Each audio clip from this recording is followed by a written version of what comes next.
Hello there. Now, you would think, in the light of this, that I'd be pretty happy. I mean, News Presenter of the Year, the Trick Awards was pretty cool. And a massive thanks to all of those people out there that voted for me. The establishment were, of course, appalled because they, in their little London bubble, think that I'm incredibly unpopular. Well, in Notting Hill, I might be, maybe not quite so, in the rest of the country. But actually, truth is, I'm not full of the joys of spring. I've been living with something for the last couple of months that may well fundamentally affect my future career going on from here and whether I can even stay living in this country. I have been with the same banking group since 1980.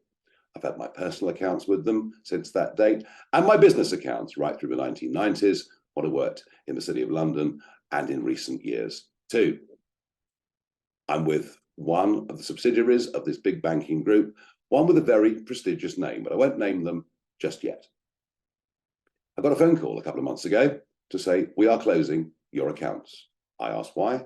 No reason was given. I was told a letter would come which would explain everything. The letter came through and simply said, we are closing your accounts. We want to finish it all by a date, which is around about now. I didn't quite know what to make of it. I complained. I emailed the chairman. A lackey phoned me to say that it was a commercial decision, which I have to say, I don't believe for a single moment. So I thought, well, there we are. I'll have to go and find a different bank. I've been to seven banks, actually. Asked them all, could I have a personal and a business account? And the answer has been no in every single case. There is nothing irregular or unusual about what I do. The payments that go in and come out every month are pretty much the same. I maintain in my business account quite a big positive cash balance, which I guess with interest rates where they are, is pretty good for the bank too. So why is this happening to me? Well, one explanation is this. A few years ago, the European Union came up with a definition of somebody called a PEP, a politically exposed person. Now, this could range from anybody from a prime minister down to a local councillor.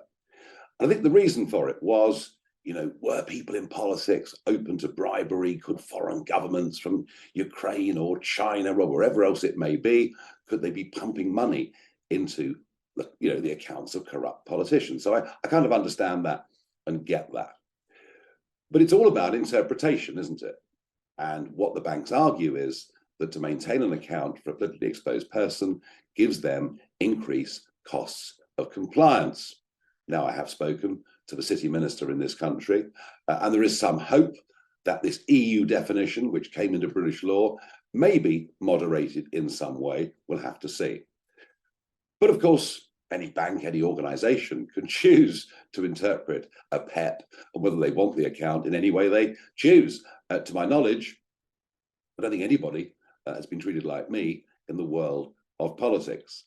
But then the banks, you see, themselves are part of the big corporate structures in this country. These are the organizations who did not want Brexit to happen. And I think in my case, probably the corporate world will never, ever forgive me.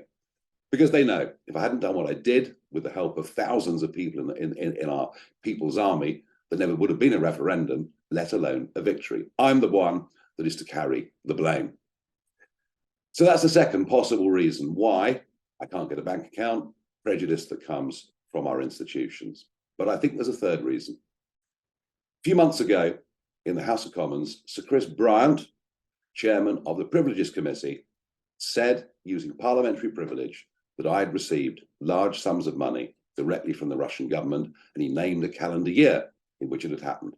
Truth is, I didn't receive a penny from any source with even any link to Russia. And yet, because he said it, it stands. I wrote to the Speaker, I demanded an apology. Nothing has been forthcoming from Sir Chris Bryant. Well, I wonder whether that is what's given me part of the problem. I have employed a top firm of London lawyers. I'm going through a series of subject access requests to find out what is held on me by the international agencies and by the bank that wants to close me down. But think about it. Without a bank account, you effectively become a non-person. You don't actually exist. It's like the worst regimes of the mid-20th century, be they in Russia or Germany. You literally become a non-person.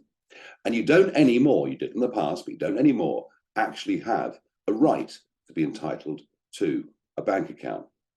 Now, there is a possibility through a fintech company that I could find some means of receiving and paying money, which could be a little bit of a lifeline, but it's not a bank account because I won't be able to earn any interest on positive cash balances. I won't be able to borrow money if I need to at any point, or take out a mortgage, should I so desire. Now, that will be completely denied to me. I won't be able to have a debit card linked directly to my account. I won't really be able to exist and function in a modern 21st century Britain. So I will tell you more about this on GB News at 7 o'clock tonight as to what my decision is, but I'm beginning to think that perhaps life in the United Kingdom is now becoming completely unlivable because of the levels of prejudice against me. I'll give you more of my thoughts at 7 o'clock tonight on GB News.